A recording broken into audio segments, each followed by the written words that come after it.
কি আমার দেশে মদ কি হারাম না হালাল? বলেন হারাম না হালাল? মদের দোকান আছে না নাই? মদের ফ্যাক্টরি আছে না নাই? আবার মদের ফ্যাক্টরি উদ্বোধন করার জন্য কিছু হুজুরও আছে। হুজুর যে দোয়া করে, আল্লাহ তুমি মদের ফ্যাক্টরিতে বরকত দিয়ে দাও। বোঝেন নাই? এই যে সাতকানিয়া তো একটা তো ছিল, তো সাতকানিয়া একটা ছিল না? ইনি আমাকে এই সাতকানিয়া লোহাগাড়ায় বিগত 10টা বছর ঢুকতে দেয় নাই, আসতে দেয়নি। উনি নিজেও একজন আলেম, ভালো কিতাব বোঝেন, ভালো আলেমের সন্তান তিনি, কিন্তু আলেমদের সাথে যে আচরণটা করেছেন, আবু জেহেলও হার মানবে তার চরিত্রের কাছে। আমার লোহাগাড়া না কোথায় মাহফিল ছিল, আমি 10 মিনিট কথা বলেছি, পুলিশের ফোর্স পাঠায় দিছে। পুলিশের ফোর্স পাঠায় দিয়ে বলতেছে যেখানেই পাও তাকে ধরে আনো, থানায় জমা করো। শেষ পর্যন্ত আমাকে না পেয়ে কমিটি জানবাজ হয়ে মোকাবেলা করে কমিটির 2 ভাইকে গ্রেফতার করে থানায় চালান দিয়েছে। মাহফিলগুলোর বিরুদ্ধে যারা কথা বলে তারা হচ্ছে এই জামানার নতুন ফেরাউন। তারা ঠিক কিনা? একজন আলেম কেমন করে সেকুলারকে বিশ্বাস করতে পারে? একজন আলেম কেমন করে ন্যাশনালিজমকে বিশ্বাস করতে পারে? আলেমের মধ্যে একটা জাত আছে, সেই জাতের নাম হলো ওলামায়ে সু। ওলামায়ে সু, ওলামায়ে সু, ঠিক কিনা? সম্মানিত ভাইয়েরা, সম্মানিত বন্ধুগণ, কুড়াল তো বাঁশ কাটে না, বাঁশই বাঁশ কাটে। বাঁশই বাঁশ কাটে, একটা কথা আছে। কুড়াল বাঁশকে বলে বাঁশ, বাঁশ কুড়ালকে বলতেছে, কুড়াল সারা জীবন তো আমারে কাটলাই, আর এত কাইটো না। তো কুড়াল বলে বাঁশে, আমি তো তোরে কাটতে চাই না, তোরই এক জাতি ভাই আমার মধ্যে ঢুইকা কাটে। এই 16 বছর আলেম নামের কিছু পরিচয়ধারী মুনাফিক চক্র 16টা বছর ধরে এই দেশেই ছিল, কিন্তু তাদের গায়ে একটা আঁচড় পর্যন্ত লাগে নাই। মামলা তো দূরে থাক, ঠিক কিনা বলেন? পট পাল্টে গেছে। চোরের মায়ের কি? চোরের মায়ের বড় গলা। জনগণ আর বোকা নাই, জনগণ সব বোঝে, জনগণ সব আঁচ করতে পারে। আগামীর দিন, আমরা আগামীর দিনকে নতুন করে সাজাতে হলে আমাদের বুদ্ধিবৃত্তিক চিন্তা চেতনার মধ্য দিয়ে সামনে এগোতে হবে। সামনের দিনকে আমরা দেখতে চাই ইসলামের দিন, সামনের দিনকে আমরা দেখতে চাই কোরআনের দিন। আমরা আগামীর দিনগুলোতে আমরা ইসলামকে কায়েম করার জন্য যেইভাবে এগুলো পরে আমরা বিজয়ী হতে পারবো, সেইভাবে আমাদেরকে এগোতে হবে, সংঘবদ্ধ হতে হবে, আন্দোলন চালাতে হবে। আমাদের শেষ দেখা হলো এই দেশে কোরআনের রাজ কায়েমের সংগ্রামে ঝাঁপিয়ে পড়তে হবে। আল্লাহ কবুল করুন, আল্লাহ কবুল করুন, আল্লাহ কবুল করুন। ইসলামী রাষ্ট্রের 1 নম্বর কাজ হলো, কাঠামোগত দিক হচ্ছে সেই রাষ্ট্রে কি থাকবে? নামাজ কায়েম থাকবে। কি কায়েম থাকবে বলেন? নামাজ। আমার বন্ধুগণ, নাম্বার 2 হলো আল্লাযীনা ইম্মাক্কান্নাহুম ফিল আরদি আকামুস সালাহ ওয়া আতাউস যাকাতা ওয়া আমারু বিল মা'রুফি ওয়া নাহাউ আনিল মুনকার। নাম্বার 2 হলো যাকাতটা চালু হয়ে যাবে। যাকাত যদি আমার দেশে ব্যাংকিং হিসেবে অনুযায়ী যদি যাকাত আদায় হতো, কোনো ফকির থাকতো না, কোনো অভাব থাকতো না।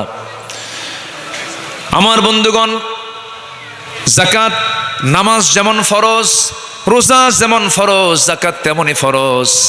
বুনিয়াল ইসলাম আলা খামসিন, ইসলাম পাঁচটা বুনিয়াদের উপরে, 5টা স্তম্ভের উপরে ইসলাম প্রতিষ্ঠিত। বুনিয়াল ইসলাম আলা খামসিন। নাম্বার 1 লা ইলাহা ইল্লাল্লাহ। নাম্বার 2 হলো আকামুস সালাহ। নাম্বার 2 হলো যাকাত। নাম্বার 3 হলো যাকাত।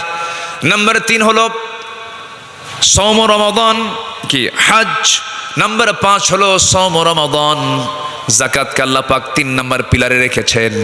নাম্বার 1 হলো কালিমা, নাম্বার 2 হলো নামাজ, নাম্বার 3 হলো জাকাত, নাম্বার 4 হলো হজ, নাম্বার 5 হলো রমজান মাসের রোজা। কিন্তু আমরা মুখস্থ করে ফেলেছি কালিমা, নামাজ, এরপরে কি? রোজা। রোজা ছিল 5 নম্বরে, নিয়ে আসছি কয় নম্বরে? বিল্ডিং টিকবে? ইঞ্জিনিয়ারিং প্ল্যান ভুল করলে বিল্ডিং টিকবে? জাকাতটা হলো 3rd পিলার অফ ইসলাম। জাকাত হচ্ছে 3 নম্বর পিলার। জাকাত কয় নম্বর পিলার? 3 নম্বর পিলার। সেই পিলারকে আমরা নিয়ে চলে গেছি কয় নম্বরে? 5 নম্বরে। তো একটা বিল্ডিং এর মিডিল পিলারকে যদি সাইডে নিয়ে যায়, সাইডের পিলারটা যদি মিডিলে নিয়ে আসে, বিল্ডিং কি ঝুঁকিপূর্ণ হবে না? ঝুঁকিপূর্ণ হয়ে যাবে। মাঝখানের কলামে রড বেশি থাকে। আল্লাহ তাআলা ইসলামকে 5টা স্তম্ভের উপরে প্রতিষ্ঠা করেছেন। এর মধ্যে মিডিল, আগের 2টা কালেমা নামাজ এবং শেষের হজ এবং রোজা সম, এর ঠিক মাঝখানে রেখেছেন জাকাত, যা সামাজিক অর্থনৈতিক ভারসাম্যকে নিশ্চিত করে। সেই জাকাত কি আমার দেশে আছে না সুদ আছে? আস্তে কি জাকাত আছে না সুদ আছে? সুদ আছে। জাকাত থাকবে যেখানে, সেই জায়গায় সুদের জায়গা হবে না, আর সুদ যেখানে থাকবে সেখানে জাকাত থাকবে না। আমরা কি চাই সমাজে বলেন? সুদের পরিবেশ চাই না জাকাতের পরিবেশ চাই? বলেন বলেন। সমাজে জাকাত চালু হোক না সুদ চালু হোক? সুদ তো চালু দেখলামই, সুদের অবস্থা তো দেখলাম আমরা, সব তো দেখা শেষ, আমরা দেখা শেষ করেছি। আমরা সামনে দেখতে চাই নামাজ কায়েম হবে, জাকাত সমাজে আদায় হবে। জোরে বলি ইনশাআল্লাহ, আর জোরে বলি ইনশাআল্লাহ।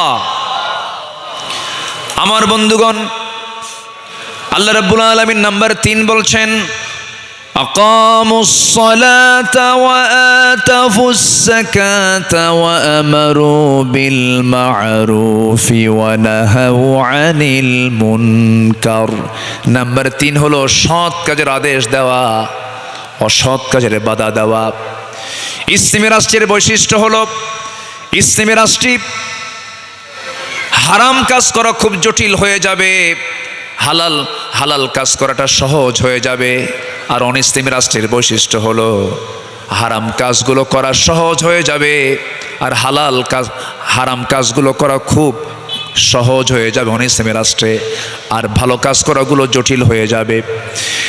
ইসলামী রাষ্ট্রের অন্যতম বৈশিষ্ট্য হলো, ইসলামী রাষ্ট্রের নাগরিকগুলো অনায়াসে ভালো ভালো নেক আমলগুলো সুন্দর করে করতে পারবে, কিন্তু খারাপ কাজগুলো তার জন্য করা জটিল হয়ে যাবে। বিগত 16 বছর আকাম কুকামে যারা কাজ করেছে তাদের জন্য কোনো সমর্থন লাগে নাই, অনুমতির প্রয়োজন হয় নাই, তারা অনায়াসে করেছে। ভালো কাজগুলোকে বিগত 16 বছর তারা বাধা দিয়েছে, কম না সবচাইতে বেশি বেশি বাধা দিয়েছে। কারণ মুনাফিকদের কাজই তাই। মুনাফিকরা কি করে? ইয়ামুরুনা বিল মুনকারি ওয়া ইয়ানহাউনা আনিল মা'রুফ। তারা কি করে?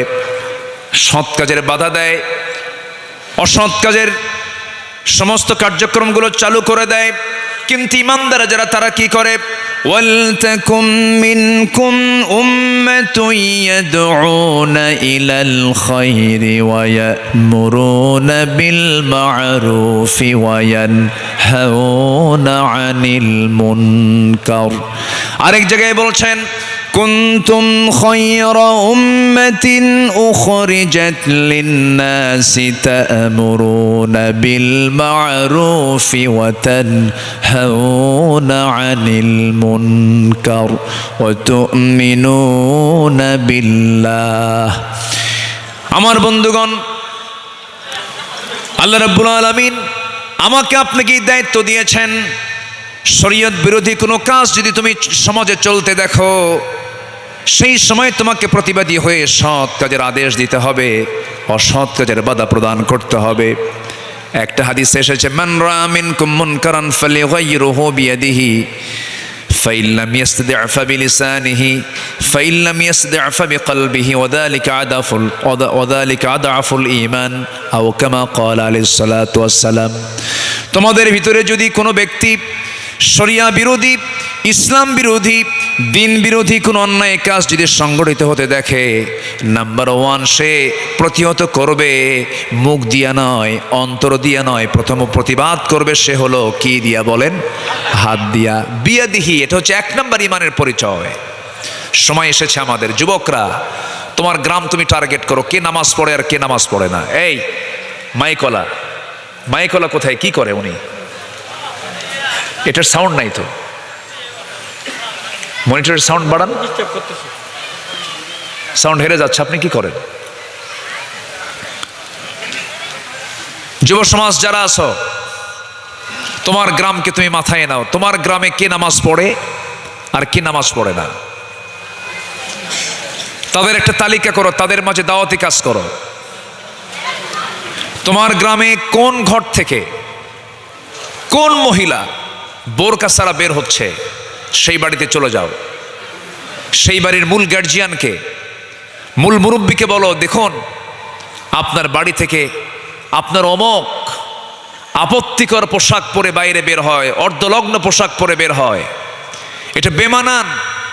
আমরা যুবক, আমাদের চোখের গুনাহ হয়, আমাদের কষ্ট হয়, ইমানের ক্ষতি হয়। এই গ্রামের বাসিন্দা হতে হলে বোরকা ছাড়া কোনো মহিলা বাইরে বের হতে পারবে না। তুমি তোমার গ্রাম ঠিক করো। 64,000 গ্রামের প্রত্যেকটা যুবক যদি সচেতন হয়ে যায়, সমাজ ভালো হয়ে যাবে, গ্রাম ভালো হয়ে যাবে। কি ঠিক কিনা? ঠিক কিনা? তোমরা সজাগ থাকবে না ইনশাআল্লাহ? আল্লাহ কবুল করুন, জোরে বলি আল্লাহুম্মা আমিন। আরো জোরে আল্লাহুম্মা আমিন।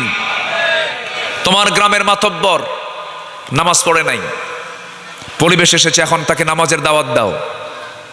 গিয়ে বলবে, তুমি যুবক, তুমি গিয়ে বলবে, চাচা আপনার মাতব্বরি আমরা মানি, আপনি আমাদের সবার মুরব্বী, আপনার কথা আমরা শুনবো, কিন্তু আপনি তো নামাজ পড়েন না, নামাজ পড়ুন, আপনার মাতব্বরি আমরা মানবো। এরপরেও যদি সে নামাজ না পড়ে, সে যদি আল্লাহর হক নষ্ট করে, সে যদি নামাজের মতো এত বড় অপরাধ যদি করে থাকে, শক্ত মাথায় সব যুবকরা এক জায়গায় হয়ে বলবে, আপনার মাতব্বরি আমরা মানি না।